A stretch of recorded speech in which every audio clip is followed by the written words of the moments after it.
14 अक्टूबर 1956 एक महान क्रांति का उदय,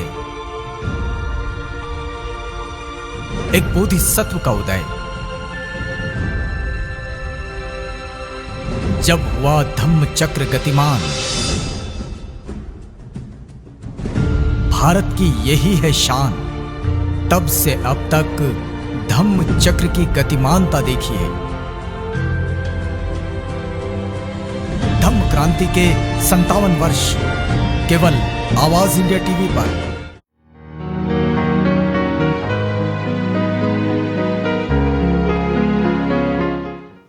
आज अशोक विजयादशमी। 57 वर्ष हो चुके हैं उस धम्म क्रांति को, जब बाबा साहब ने लाखों लोगों को एक साथ नागपुर की इस दीक्षा भूमि पर धम्म दीक्षा दी थी। बौद्ध धम्म का नया धम्म इन सबको दिया था।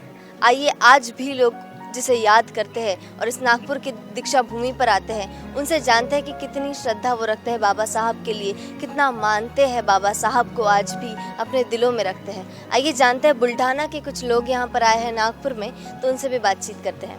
सबसे पहले आपका नाम बताइए। भीमराज आत्माराम इंगड़े। आपका नाम भी भीमराज है, तो आपको तो आपके नाम से ही बड़ी खुशी होती होगी कि बाबा साहब के नाम पर है।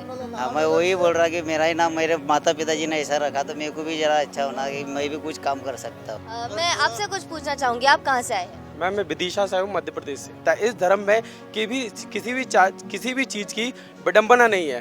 कुछ लोग यहाँ पर सोलापुर से भी आए हैं, आइए उनसे भी शुभेच्छाएं लेते हैं आज के इस दीक्षा दिवस की। माझं नाव रामदास सलोदे, सोलापूर जिल्हा। हाँ, बक्षीपर्गे गाव आहे, दक्षिण तालुका बक्षीपर्गे। छोटंसं गाव आहे तुमचं? हा, छोटंसं गाव आहे बक्षीपर्गे। तर तुमच्या इथे आंबेडकरिझम किती आहे आणि नागपूरला तुम्ही तिथे एवढ्या लांबून येता, कसं वाटतं तुम्हाला इथे आल्यावर? सर्व एकदम प्रसन्न वाटते, सर्व आपलं म्हणजे आनंद वाटते सर आम्हाला इथे आल्यानंतर। आपका नाम क्या है? यश विजय भगत, आप कहाँ रहते हैं? आनंद नगर, नागपुर में ही रहते हैं। नागपुर में। हैप्पी धर्माचरण परिवर्तन दिवस। Thank you. आइए आगे बढ़ते हैं और भी लोगों से मिलते हैं और आज सभी से हम धम्म दीक्षा दिवस की शुभेच्छाएं लेते हैं। मैं इस वक्त दीक्षा भूमि के उस द्वार पर खड़ी हूँ जहाँ से लोग दर्शन लेकर स्तूप में से बाहर निकल रहे हैं, पूरी श्रद्धा के साथ जिस तरह से वो अंदर आए थे और उसी शिस्त के साथ वो यहाँ से बाहर निकल रहे हैं। आइए उनसे जानेंगे कि कैसा महसूस करते हैं वो इतने बड़े तीर्थ स्थान में आके। सबसे पहले मैं आपसे जानना चाहूँगी, आपका नाम? बबलू इंगडे मॅडम। कुठून आलात तुम्ही? मी मॅडम भालेगाव बाजार, कुठे? बुलढाणा जिल्हा, भालेगाव बाजार। बुलढाणा जिल्हा। तर बुलढाणा जिल्ह्यावरून तुम्ही नागपूरला आलात, तर तुम्हाला कसं वाटतं? मॅडम मला तसं वाटतं मी म्हणजे जन्नतमध्ये आलो, जसं म्हणजे मुस्लिम समाजामध्ये मक्का मदिना जसं हे आहे ना, तर मला असं वाटतं मी जन्नतमध्ये आलेलो आहे। जय भीम बोलो। तो इसी जोश को और भी बरकरार रखते हैं और भी लोगों से मिलके बातचीत करते हैं। आइए चलिए, हमारे साथ मध्य प्रदेश के गांव से कुछ लोग यहाँ पर आए हैं, उनसे भी जानेंगे कि उनके गांव में जो बुद्धिज्म है और वहाँ से सीखकर जब ये दीक्षा भूमि में आते हैं तो क्या प्रेरणा लेते हैं और क्या प्रेरणा लेकर अपने गाँव वापस जाते हैं। सबसे पहले मैं आपका नाम जानना चाहूँगी। मेरा नाम है मैडम दिलीप लाहा से। आप कौन से गाँव से हैं मध्य प्रदेश? मध्य प्रदेश में ब्रह्मपुर शहर है, जिसमें हम जिला लोधीपुरा, ग्राम लोधीपुरा में रहते हैं और वहाँ से हम दीक्षा भूमि के लिए दर्शन लेने के लिए आए हैं। आपके गांव में कितने बुद्धिस्ट लोग हैं? हमारे गांव में करीबन 5 से 7 हज़ार पब्लिक बुद्धिस्ट लोग आएंगे मैडम। यहाँ से क्या प्रेरणा लेकर आप जाते हैं अपने गाँव वापस? तो यही प्रेरणा लेंगे कि अपने गांव में भी इसी प्रकार का कुछ बने और कुछ हमारे अपने जो अनजान लोग हैं सबको एकजुट होकर अपना कुछ धर्म आगे बढ़ाने की सलाह देंगे। बस, धन्यवाद। क्या शुभेच्छाएं देना चाहेंगे अंत में आप? बोलो रे बोलो, जय भीम बोलो, बोलो रे बोलो, जय भीम बोलो।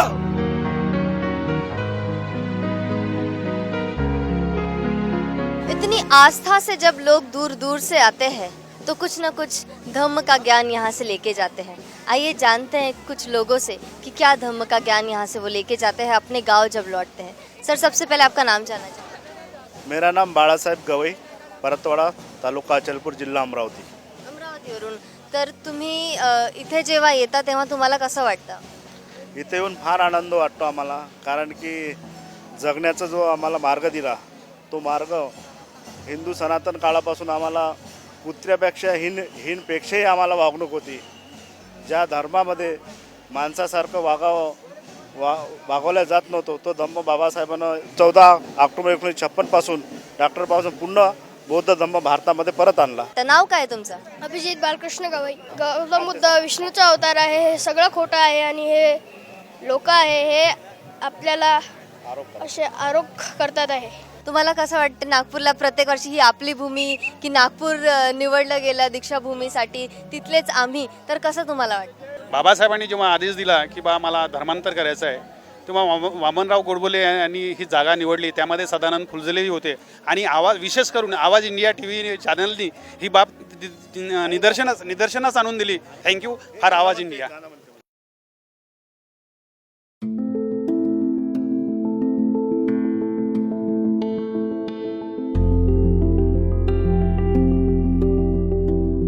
आइए उन लोगों से बात करते हैं जिन्होंने अभी अभी यहाँ पर दीक्षा ग्रहण की है. आपका नाम क्या है? मेरा नाम विजय चांदू जोगदंड है. कहाँ से आए हैं? मैं नांदेड़ से हूँ. नांदेड़ से मैं लोहा तालुका से गोलेगांव है, वहाँ पे रहता हूँ. अब मेरे साथ भी बहुत लोग आए हैं. किती लोक आली आहेत सोबत?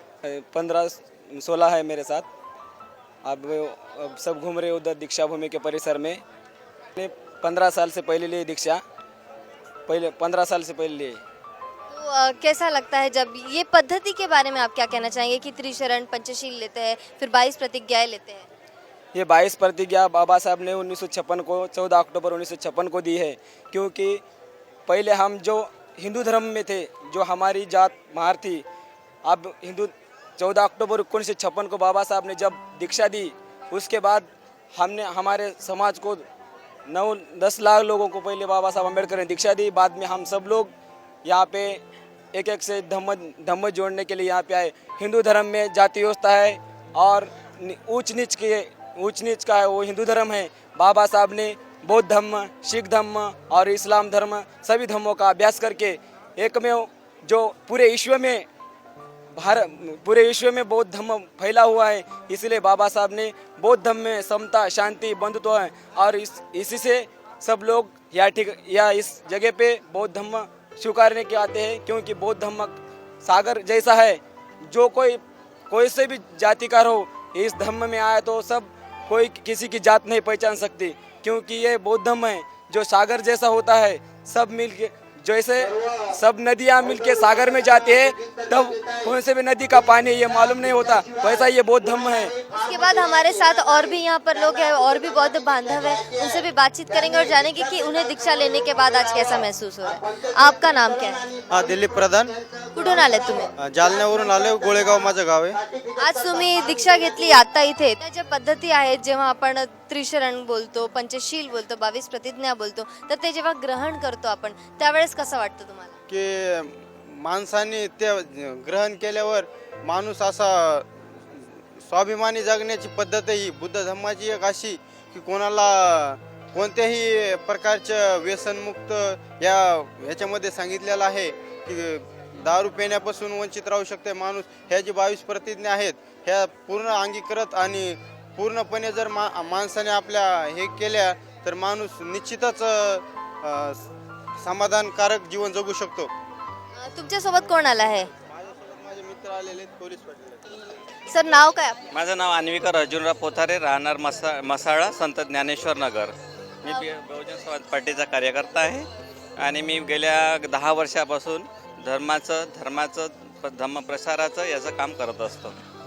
सर किती वर्ष झाले तुम्ही इथे दीक्षाभूमीला? या दीक्षाभूमीवरती मी आज 10 वर्षापासून किंवा लहान असता तेव्हापासून मी येत असतो आणि या दीक्षाभूमीवरती आल्याच्या नंतर इथून जे पुस्तकांचं जे माध्यम आहे, इथे ते बाबासाहेब आंबेडकरांचं जे आंबेडकरी साहित्य आहे ते मी इथून घेऊन गेल्याच्या नंतर आणि ते आम्ही वाचन वगैरे केल्याच्या नंतर त्या लेखनाच्या माध्यमातून, त्या आंबेडकरी साहित्याच्या माध्यमातून आज आम्ही बरीच प्रमाणात प्रगती केलेली आहे. जोपर्यंत बाबासाहेबांचे विचार विद्यार्थी जीवनामध्ये कोणी अवलंबून घेणार नाही तोपर्यंत त्याची प्रगती होणार. जसं बाबासाहेबांनी म्हटलं आहे की ज्ञान विद्या ही वाघिणीचं दूध आहे. जो कोणी हे वाघिणीचं दूध ज्ञान हे ग्रहण करणार नाही तोपर्यंत तो गुरगुरल्याशिवाय राहणार नाही.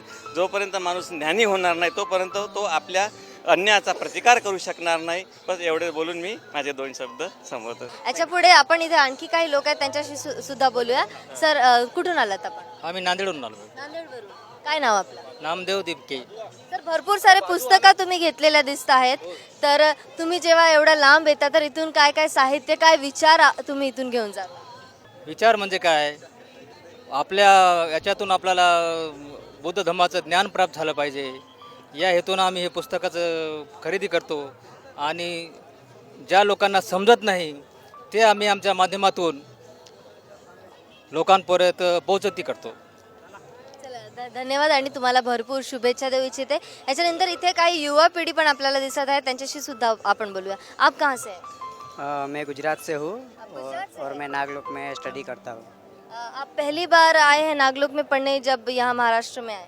नहीं, मैं 2 साल से नागलोक में रहता हूँ और मैं दूसरी बार दीक्षा भूमि आई हूँ. लास्ट टाइम भी मैं यही धम्मचक्र परिवर्तन में आया था और इसी बार भी मैं आया हूँ. आप यहाँ पर नागलोक में धम्म पढ़ रहे हैं? मैं अम्बेडकर थॉट और बुद्धिस्ट स्टडी पे डिग्री कर रहा हूँ और आज आगे भी मुझे बुद्धिस्ट स्टडी पे MA करना है. जो बाकी हमारे यंगस्टर्स हैं उनके लिए क्या मैसेज देना चाहोगे आप आज के दिन? मेरी सोच यही है कि जो शिक्षा है, जो बाबा साहब ने कहा है शिक्षा के बारे में, तो मेरी यही इच्छा है कि उधर जाके जो शिक्षा है, शिक्षा के बारे में ज़्यादातर जो बच्चे पढ़ नहीं पाते उनको पढ़ने के लिए उत्साह करना है. आपका क्या नाम है? मेरा नाम आनंद बोधी है, मैं राजस्थान से हूँ, मेरा डिस्ट्रिक्ट अलवर है.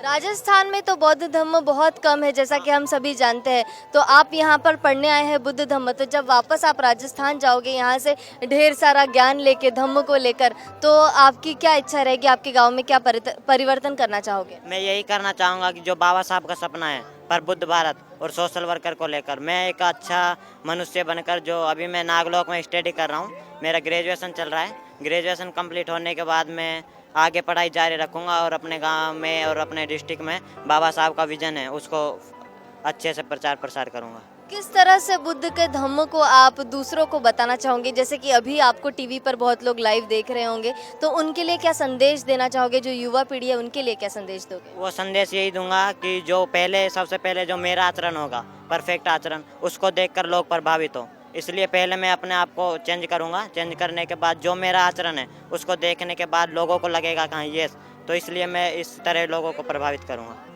धन्यवाद और बहुत बहुत शुभेच्छाएं आप दोनों को. इसी के साथ आचरण ये बहुत ही महत्वपूर्ण है. जैसा कि हम जब अपने आप को बौद्ध कहते हैं तो हमारा आचरण जो दूसरों तक पहुंचता है कि भाई ये बौद्ध होते हैं, इस प्रकार के बौद्ध होते हैं, ये बहुत ही ज़्यादा इम्पॉर्टेंट थिंग है कि किसे देखकर लोग पहचाने कि हाँ इस तरह के जो लोग होते हैं वो बौद्ध होते हैं. तो इसी आचरण पे कुछ लोगों से हम बात करेंगे.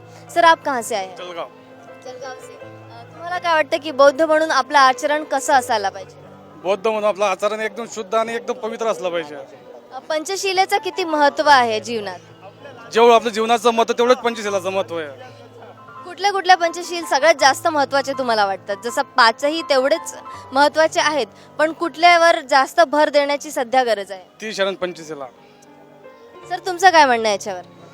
जास्तीत जास्त माझं म्हणजे मूसा वादा वेरमणी हे सर्वात जास्त मी इम्पॉर्टंट समजतो. कारण की खोटं बोलल्यानंतर माणसाच्या जे जास्तीत जास्त तक्रारी येतात त्याबद्दल जास्त आणि शेवटचं शील म्हणजे आपलं सुरा मेरय मज्ज पमाद ठाणा वेरमणी सिकापदम समाधी आम्ही याच्यावर जास्तीत जास्त मी भर देतो. कारण की माणसाने जास्तीत म्हणजे शुद्ध आचरण जगण्यासाठी, शुद्ध राहण्यासाठी, म्हणजे त्याला म्हणजे काही कुठल्याही प्रकारचा शोक न करता, व्यसन न करता आपलं जीवन शुद्ध पवित्रपणाने जेवण हे असं मी सांगू इच्छितो.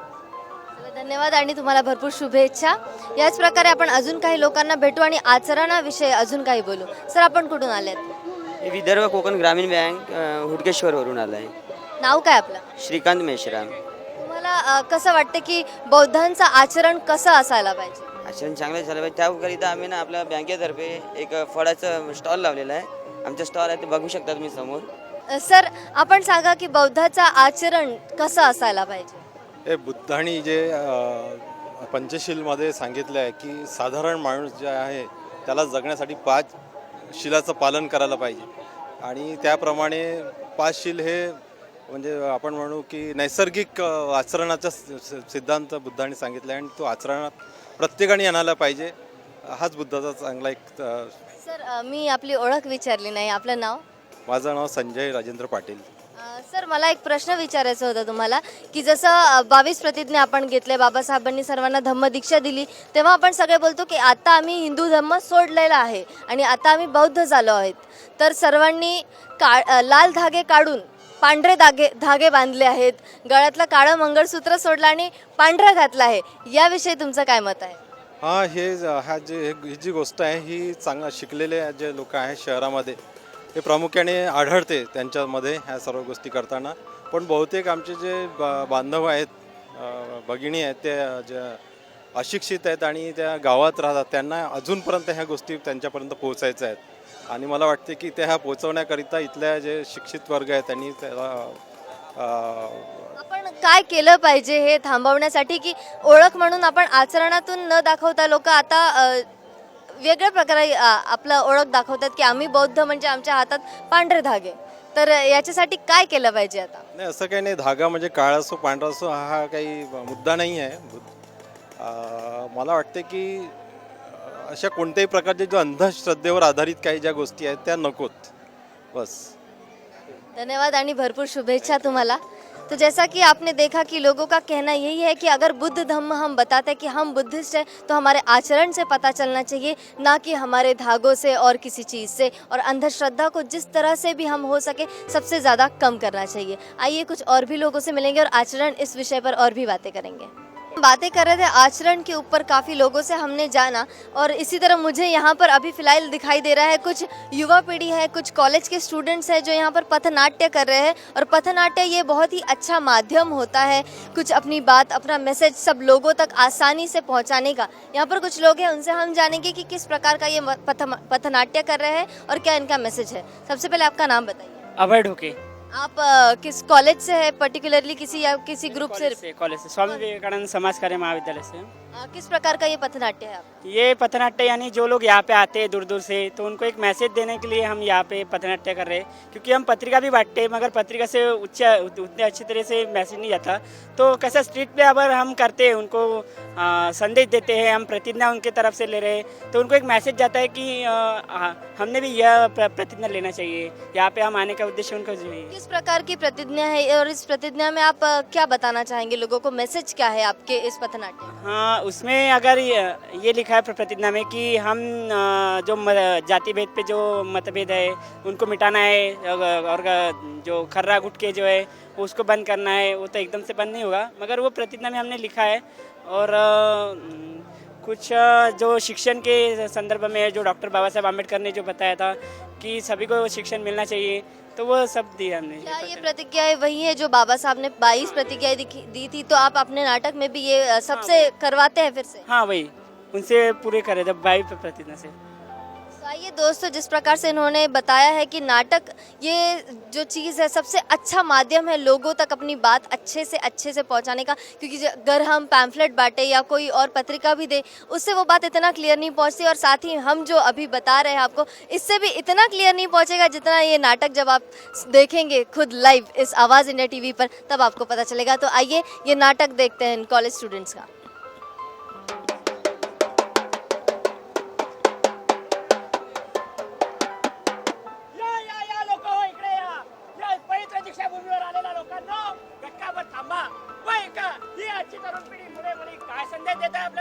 अरे आज यहाँ दीक्षा भूमि पर बहुत लोग दिखाई देते हैं. 30 मार्च महाड़ की यात्रा में, 14 अप्रैल महू की यात्रा में, और तो और 1 जनवरी की कोरेगा भीमा की यात्रा में. खामोश निकम्मो, जो नाम अभी तुमने लिया है उसे जतरा कहते हुए तुम्हें शर्म नहीं आती? अरे लेकिन बाबा साहब ने खुद कहा है, मुझे भगवान बनाकर मेरी पूजा मत करो, मेरे विचारों पर चलो.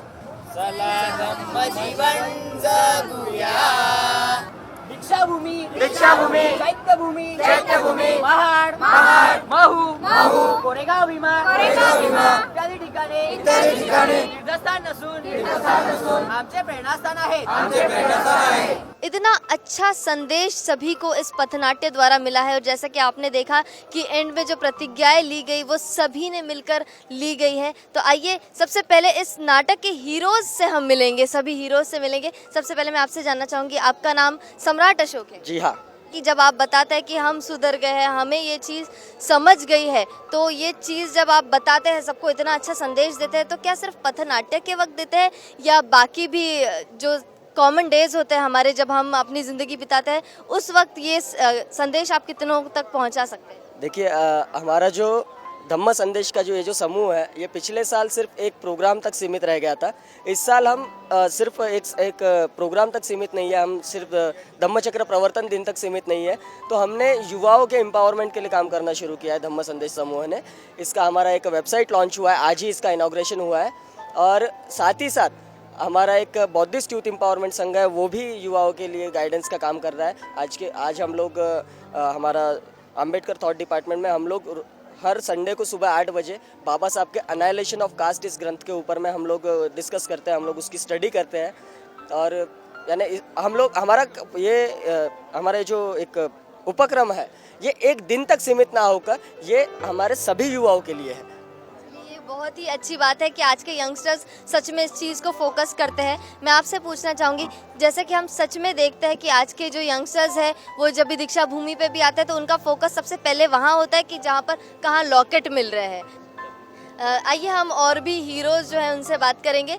मैं आपसे पूछना चाहूँगी, जैसा आपने बताया था कि आजकल के जो यंगस्टर्स हैं सच में लॉकेट के पीछे ज़्यादा भागते हैं कि हम बुद्धिस्ट हैं तो बाबा साहब का लॉकेट पहनेंगे। क्या किस हद तक ये बात सही है या नहीं है?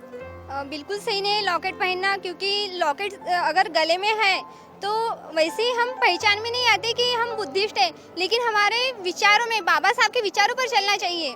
लॉकेट से कुछ फ़ायदा नहीं है, लॉकेट से पहचान नहीं होती। चलिए और एक क्वेश्चन कर लेती हूँ, अगर उसके आचरणों में भी बाबा साहब दिखते हैं, अगर बुद्ध दिखते हैं और फिर भी उसने अगर लॉकेट पहना है तो क्या अब सही है या नहीं?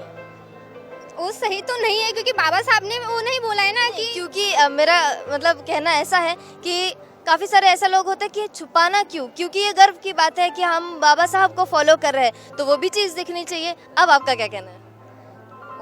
वो जो पहनते हैं वो ठीक है, लेकिन बाबा साहब ने ये नहीं बोला है कि कुछ पहनो मेरे नाम से, सिर्फ मेरे विचारों पर चलो।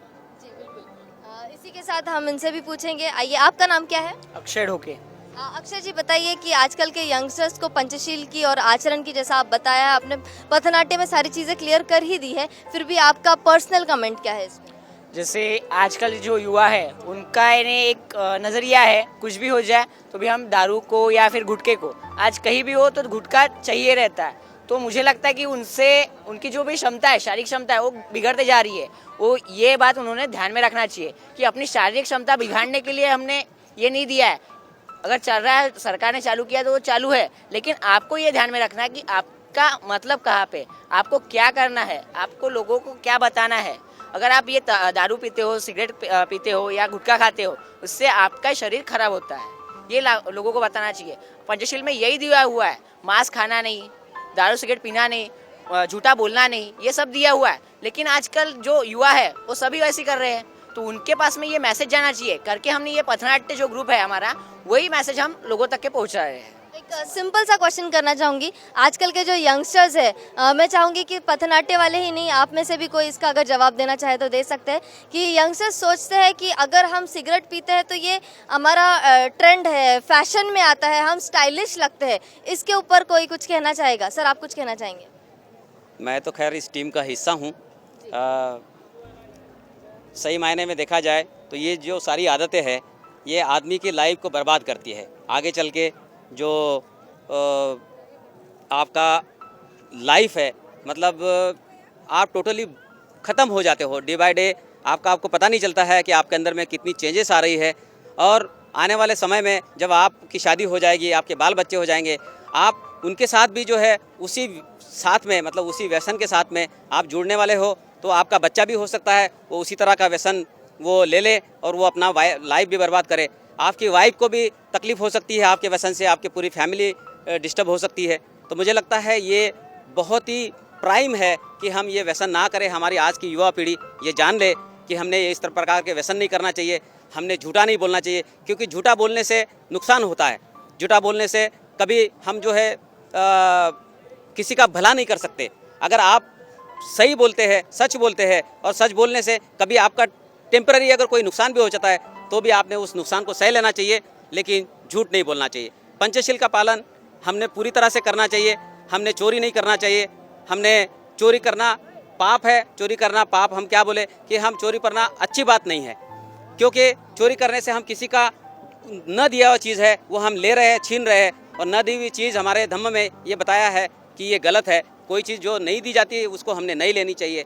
तो मुझे लगता है कि हमने पंचशील और आर्य अष्टांगिक मार्ग इस चीज़ का पालन करना चाहिए। यही हमारे टीम का मकसद है। सर, मैं आपका नाम जानना चाहूँगी। मैं डॉक्टर सुनील तलवारे, मैं टेलीकॉम डिपार्टमेंट में काम करता हूँ।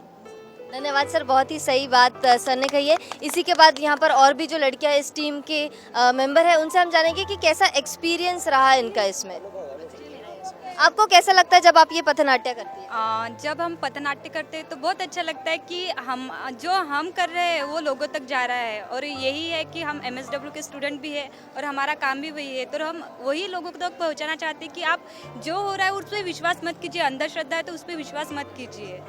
एक समाज सेवा, एक हम लोगों ने समाज सेवा का प्रशिक्षण लिया है और ले रहे हैं, लेकिन यहाँ धम्मचक्र प्रवर्तन दिन में पथनाट्य करते हुए हमें समाज सेवक से बढ़कर समाज सुधारक की भूमिका निभाने का मौका मिला है।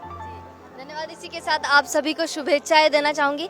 जैसा कि आपने देखा कि इन्होंने कहा कि एक सेवा देने का मौका मिलता है और ये बहुत ही अच्छी बात है, और ये जो मैसेज ये दे रहे हैं ये सिर्फ किसी धर्म से रिलेट अगर हम ना भी करें तो ये सबसे बड़ी इंसानियत की बात है। ये सिर्फ बौद्ध धर्म की ही है ऐसा नहीं कहा जा सकता। ये जो पंचशील दिए गए हैं तथागत बुद्ध ने, ये एक इंसानियत के नाते और एक इंसानों के लिए एक मॉरलिटी है। ये बिल्कुल सभी ने इसका पालन करना चाहिए और इससे किसी का भी नुकसान नहीं होता हो। अगर कोई दूसरे जात का या दूसरे धर्म का है, अगर फिर भी वो पंचशील ना बोलते हुए भी कि ये पंचशील है ऐसा टैग ना देते हुए भी इसे अगर फॉलो करे तो ये इससे अच्छी बात क्या हो सकती है। आइए इसी तरह और भी लोगों से बातचीत करेंगे और देखेंगे कि आज दीक्षा भूमि पे क्या माहौल है।